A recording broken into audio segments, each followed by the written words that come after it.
To three बोल ना तो थोड़ा पीछे करके आप पार कर दीजिएगा। ताली मारेंगे।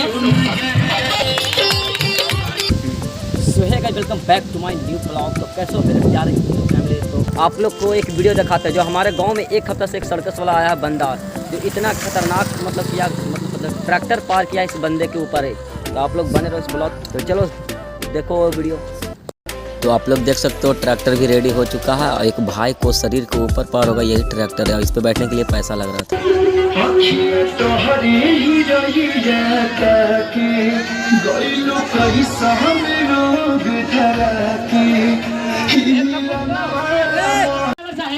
जब 1 2 3 बोल ना तो थोड़ा पीछे करके आप पार कर दीजिएगा।